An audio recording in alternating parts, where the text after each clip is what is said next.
my fellow fallible humans. This is the Red Roof Recovery Show. It's an addiction recovery program to soften the path of recovery from substance and behavioral addictions. And it's not just for addictions. No, it's about life. My name is Tanya McIntyre. I'm here with you every week, sharing my experience around my own recovery from drugs and alcohol. My recovery journey started way back in 2009. I checked myself into a rehab facility. And then I spent 9 years in 12-step programs. And I wasn't able to sustain my sobriety. I was relapsing every couple of years. And then in 2018, something magical happened. I became a facilitator with something called SMART, Self-Management and Recovery Training. And you can find out more about SMART on their website, smartrecovery.org. It's a wealth of resources and information. And then I decided to create something called Red Roof Recovery. Not only is it a weekly radio show and podcast, it also provides a unique program for residential recovery.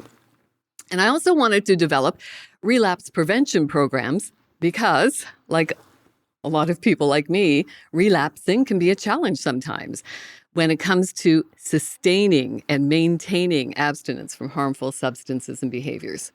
So the Red Roof Recovery programs, like SMART, are based on evidence-based principles of rational, emotive, and other cognitive behavioral therapies, along with various other tools of therapy. I love to remind everybody that there are hundreds of tools of therapy. The key is to find whatever works for you, and when you find it, grab on with both hands and do more of it, assuming that it's something good for you, of course. On this episode of the Red Roof Recovery Show, I am thrilled to have Serenity Cates joining me. We're going to be talking about Serenity's recovery from addiction. Serenity has experienced trauma, addiction, homelessness, and is now a social work professional working with people who are facing the same struggles and barriers that she faced. Thank you so much for being here, Serenity. Thank you for having me. I have to tell you, Serenity, it hasn't been easy getting guests to come on this show to talk about addiction and recovery. So thank you for having that courage. Thank you for having me. It's been a recovery, and it takes a while once you get to a place of healing. So I only know a glimpse of your story because we only met recently in Canada's prettiest town of Goderich, Ontario, on Lake Huron. So when we met, it was an instant connection, yes. Probably because we have a lot in common, although you had courage to do the most important job in the world, being a parent. I did not. I dodged that bullet. So not only now are you challenged with post-COVID for what it is, now you're dealing with your children and the schools and your job. Yes. Working with people who are now going through what you managed to go through and live through. Very similar stories, and I'm just a little further along in my journey than they are. Mm-hmm. So let's talk about your journey. When did it start for you? I was 10, and my mother unfortunately abandoned me to homelessness. She moved to a different city with her latest boyfriend. She had her own mental health struggles, and I was homeless in the city of Sarnia. 10 years old, no family, no resources. So I actually turned to substance use to survive. I was homeless for 8 months before I turned to substance use as a coping mechanism to deal with the harsh realities of homelessness. I can't even imagine what it must be like to be 10 years old and not have a safe place to go to. It was tough. And my peers and the streets became my safe place. As it does for a lot of people. Talking about peer pressure, that's pretty much how mine began too, right? We become the company we keep. Yep. And when I was going around in the late 70s, early 80s, it was quite common to come across cocaine among certain social circles. Yep. So every party I went to and the people I was hanging around, they were all sniffing coke. Yep, absolutely. Just like it was an appetizer. Yeah, same substance of choice. Living in a border city, it was very easy to come by. And the only saving grace is that back then our drugs were quote unquote clean. Mm-hmm. Yeah, I think I'm just lucky that another bullet dodged for me there. That I often say to people, I could have just as easily had a boyfriend, a group of friends who were shooting heroin. Yep. And even though I'm adverse to needles, if I had a boyfriend saying, no, I'll do it. It feels really good. It's worth it. Yeah. I could just as easily have become addicted to heroin. Yeah. And it was a slippery slope, and I've done it all, and it was whatever was readily available and inexpensive, and what you could trade for sex work and those sort of things. So it was the whole gamut of abuse. How did you get out of that? There's many, many different catalysts, as we talked about. Again, relapse is part of recovery. And the main one that sticks out for me is a gentleman had come and put $20 in my cup. And at that time, I was facing suicidal ideation. I had a plan. I was happy. I was ready to go. I was kind of at peace. And I feel the universe kind of works in mysterious ways. And he sat down and he treated me as a human being. He treated me with compassion. He believed in me when I didn't believe in myself, and really made me feel like I was better than my situation. And the catalyst, physically, your body wears and the abuse. But I really realized that it was a problem when I couldn't physically or mentally cope without using. The pain was just too unbearable.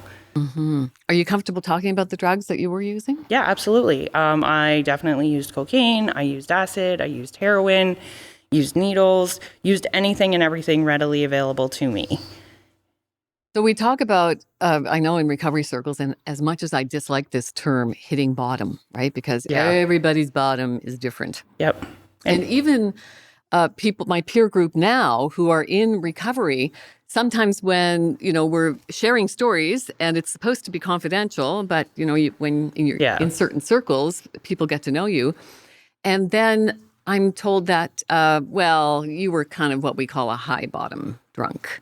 You weren't really, that bad. Mm-hmm. And I think that's a slippery slope to go down, because if you start believing that you weren't that bad, I watched my mother spiral in her addictions, and I used to compare myself to her, saying, I'll never be that bad. It'll never get that bad. I don't have that horrendous story. I didn't kill somebody drunk driving.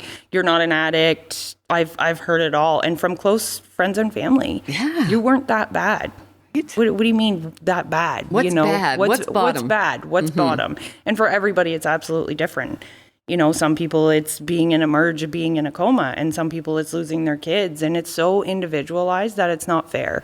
And that's part of the stigma too. People believe, certain things about certain people, and that it's just a blanket effect across the board. And that's not true. And, that's where the humanity comes in, and getting to know someone's story and getting to know where they're at. And, some people can handle sickness better than others. Some people can't handle a cold. And it's so individualized that the blanket is what people go to because they don't really want to know. Right. Dr. Gabor Mate, one of my favorite Canadian doctors. Yep. And of course, he's now doing the whole speaker circuit in addiction recovery. And he's starting to do work now with Dr. Dick Schwartz. Yes. And I love listening to Dr. Schwartz talk about the internal family systems, which he developed from his practice as a family therapist. And he started to recognize that when people were coming to him in a family dynamic, that the same things were going on inside of each of us, right? Like part of us really wants to kill that person, right? Right? Part of me really does. And he said we all have an internal family system inside of us. Yep. And the more I'm around people who are struggling with mental health disorders, I realize that sometimes when they are expressing their anger, it's like, I feel there's a piece of me in there. There's part of me in there too that's internalizing that dialogue. Like, I want to kill you. Yep, absolutely. But they're just externalizing the voices. Yep. And we all have that. We all have that inner piece that just strikes that chord, and that rage comes out. But again, I'm again on the same page with Mate and with the trauma.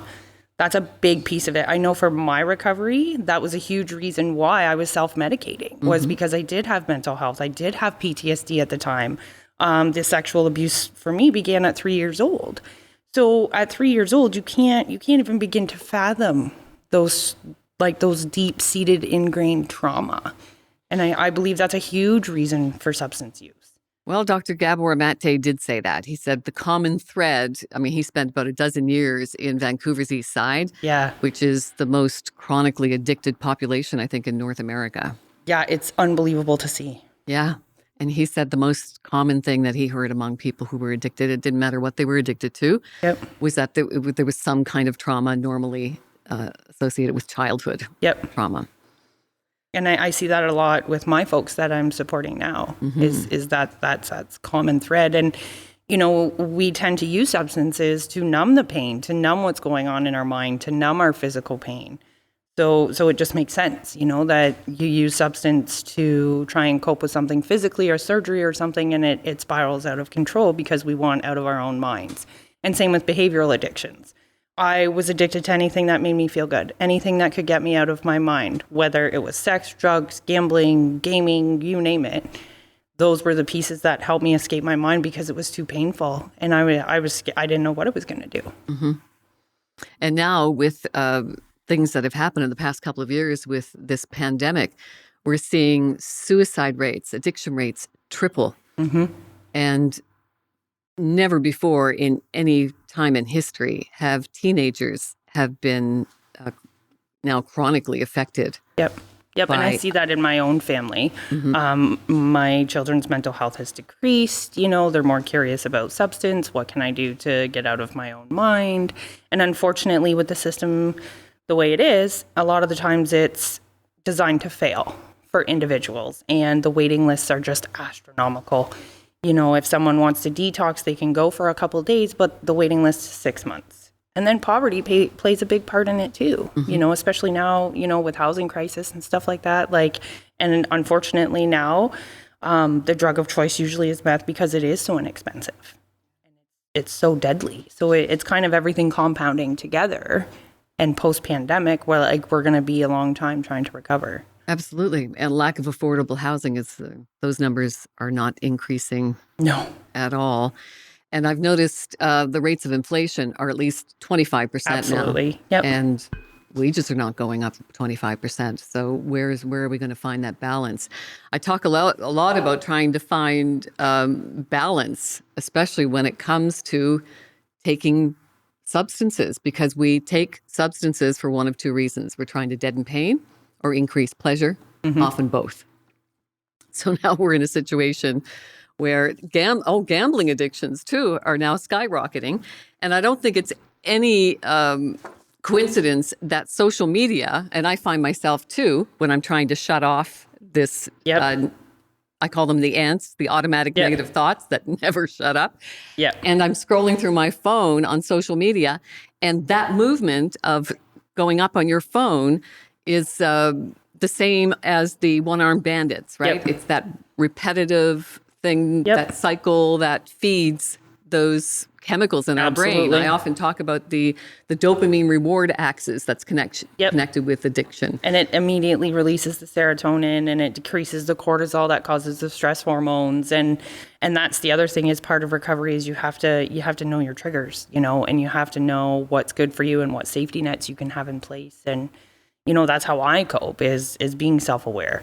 Knowing my triggers, knowing what I can and cannot do, having safety nets in place, like not being, being self-excluded from a casino and not reinstating myself because I know it's a slippery slope. And, I've been clean for many years. I've been sober for a few years, and it's still, you're still fighting it. You're still battling, but we do recover, and it is a disease and it needs to be treated as such.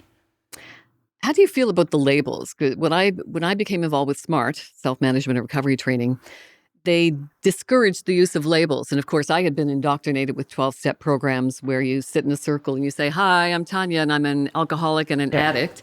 And it used to feel really heavy for me, especially to say, I've been clean and sober for however many days. And then when I got to SMART and I started to become more aware of my thoughts and how powerful our language can be when we're labeling ourselves, feeding those automatic negative thoughts. So now I still love 12-step groups. I still go to AA meetings and NA meetings because there's more of them. Yeah. And the peer support is very good when you find the right meeting. Yep. And now I am happy to sit in the circle and say, "Hi, I'm Tanya, and I am grateful to be drug and alcohol free for another day." And everybody stops and looks at me kind of weirdly. But what it does, I think, is opens up a dialogue after sure. the meeting Yep. to say, oh, I noticed that you didn't say that. And then I say, well, I did for 9 years and it just didn't make me feel good. It wasn't motivating to me. Yep. And I feel like it's so individualized because like the first step is admitting. So for a lot of people to say, hi, my name's Serenity, I'm an addict, I'm an alcoholic, that's huge. That's empowering. It almost releases a weight off your shoulder. But I believe there's a time and a place for that. Because would I, feel comfortable in 5 years going there saying, hey, I'm Serenity, I'm an addict, or I'm an alcoholic? I might be in a different place of my recovery. But I feel in the beginning, I think it's imperative to own that, to have that accountability. And I think that's why with the 12-step programs, the first step is like admitting you're powerless. So I think it's really good in the beginning, but I think you can outgrow that for sure. I have had a very difficult time with the powerlessness part, but there was no denying that powerlessness when I was walking toward a bottle of vodka, saying to myself, this is effing insane. Yep. Like, what am I doing as I'm reaching for it? So I was totally powerless. Yep. And you don't realize you're powerless until you're in that moment. And then on the flip side, on the positive, when I have a really tough day at work, even still, like I can go sit in the liquor store parking lot and I'm like, you know what? I'm not going to beat myself up because I'm sitting in the parking lot. I'm going to celebrate that I didn't walk in. And recognizing both sides of those, right? Like it's so multifaceted that I think we have to celebrate the wins and celebrate that, okay, that is a step. Micro baby steps are important. Absolutely. So one man who took the time to sit with you changed the direction of your life. It was a horrible tasting cup of coffee. Like it was the worst coffee I've ever tasted in my whole life, but it stuck with me this long. And he sat with me in the mud, in the slush, and he got on my level. He didn't talk at me, he talked with me and just made me feel like I was a valuable human being, regardless that, I had marks all up my arm and I was sitting there homeless and had a bottle in my hand. And he truly changed my life by showing compassion and humanity and understanding that I had a story, not just the chapter you walk in on, I often wonder when I walk by somebody. I used to walk by somebody in Toronto sleeping on a grate, on a cardboard box, covered in blankets. And it was, I used to go to work when it was still dark. And I often wondered how it would feel for me to be there and just be ignored by everybody walking by, hearing the footsteps of all the people walking by. But that's better than the comments. But what if I stop to say, what can I do to help? That's different. So for me personally, it was worse when someone would actually make a comment to me. So if you walk by and ignore me, I can handle that. But don't come up to me and call me names and treat me less than and take pictures with me as you're giving me my only sandwich that I've only eaten for 4 days. Like that was far worse than someone just ignoring me, letting me be at peace. Wow. Someone would give you a sandwich and want a picture. And you see it on social media all the time that they're doing it, for the accolades. And I've really had to come to terms with that. I don't care what your reason is. I have to focus on what you're doing, which is hard because, I am an advocate and I am fiery and I am passionate about this work and what I do in people's recovery. And, you want justice. But at the end of the day, the meal's being provided or, the water's being given out on a hot day. So it takes a lot of swallowing, that anger that does come up, and it will always come up in recovery because there's days as, an addict that you're 0 to 100. There's no really happy median. So it's a learning curve, but it's definitely possible. I'm trying to get a pharmacist to come on and have a conversation with me about the methadone program. Okay. No takers yet. Can't even get a call returned. So I have never had to rely on a methadone program. But what I do know about them is that they don't work because, basically you've got people lining up at 9 o'clock in the morning. It's supposed to be customized to, your weight and your ability to absorb chemicals and all that stuff.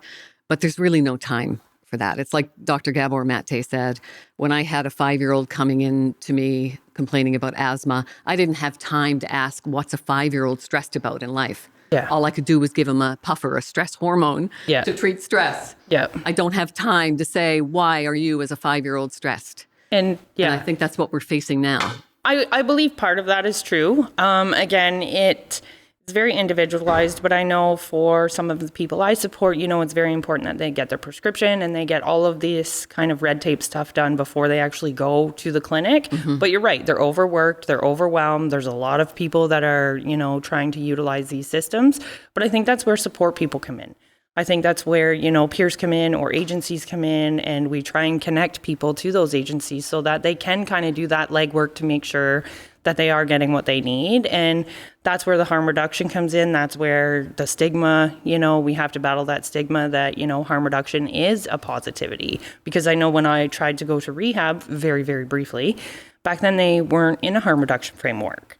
So it was like, absolutely not. This is abstinence. This is what you're going to do. And this is the end of it. There was no help there. So I think we're moving forward, especially in Goderich. We're trying to fight the NIMBYism, you know. But NIMBYism being not in my backyard. Yeah, but I think you're absolutely right. Like the clinics are overwhelmed because during COVID and, it's just exasperated substance use and mental health. And they are overwhelmed. So there's no real good solution. But again, that's where people come in and we try and provide that wraparound support and reach out and join programs like your own. And thought was there and now it's gone. NIMBYism threw me off because, of course, I have the methadone program of Huron County in my backyard, and I love it. So I talk to my neighbors all the time who are concerned about it and concerned as well that I'm running a recovery program in my home as well. So that's, again, part of the stigma that's attached to that. And what can we do as community members living in a small community that is, programmed by the stigma, the misinformation there around addiction and recovery? What can we do? Well, that's where I come in. I feel like my passion is to speak out and tell people my story. And I don't know how many times I've, been on the streets and there is stigma out there and they are being rude and they are making ignorant comments, and I'll be like, oh, well, when I was homeless, or, I'm a recovering addict or I'm a recovering alcoholic, and people's face just kind of turn and they're like, you're a registered professional. You've been to college. You have 3 diplomas. You're a respected member of society. And this is where you come from. So stories like my own need to get out there and yourself to say, you know what, it's okay.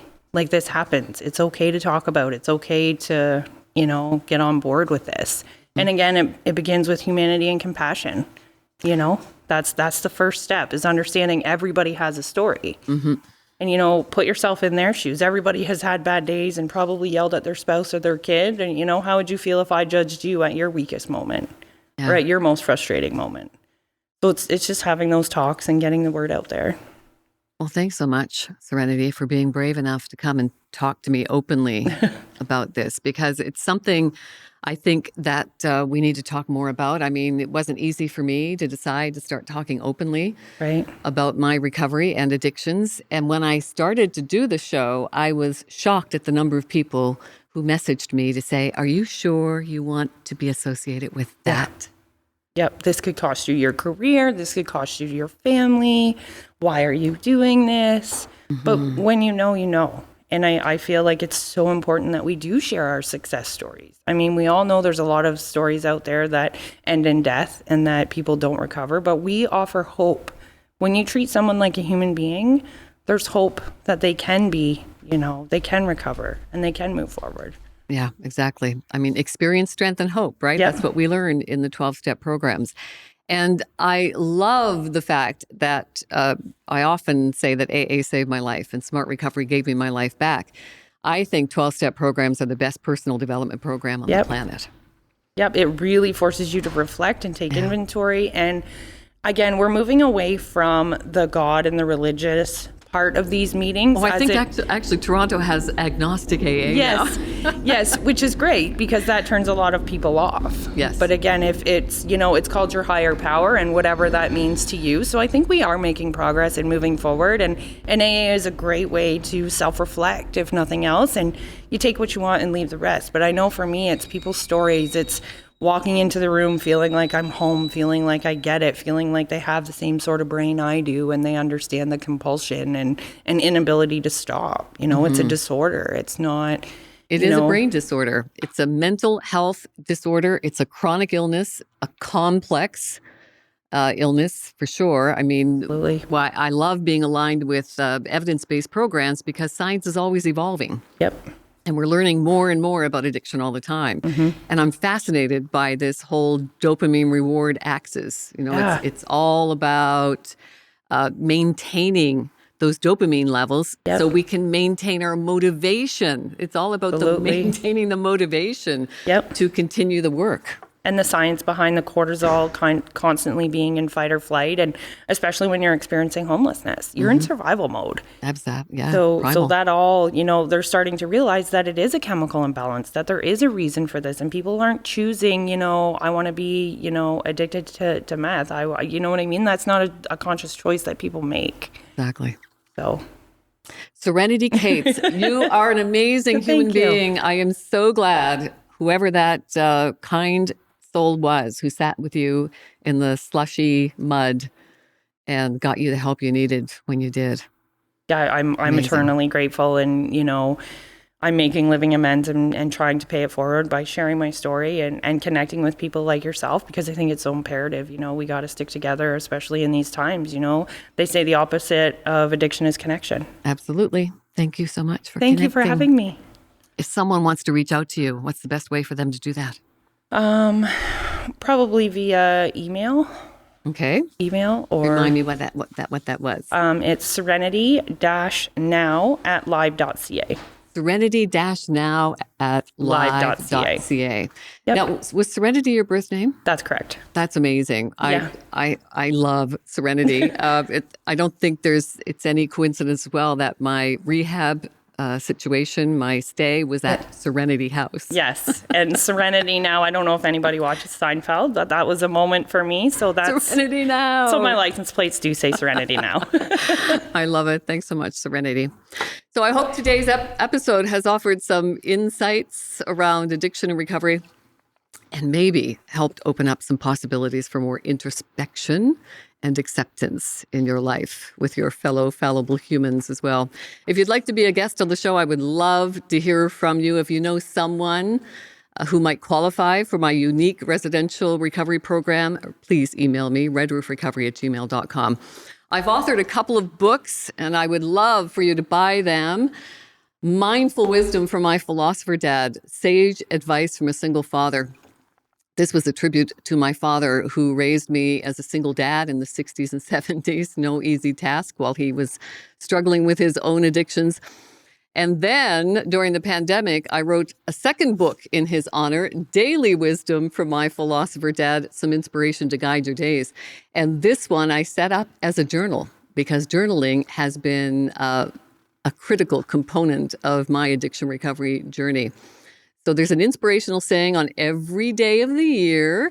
And what I'd like you to do is not only buy my books, but I want you to spend some time on this Daily Wisdom book and contemplate the daily message.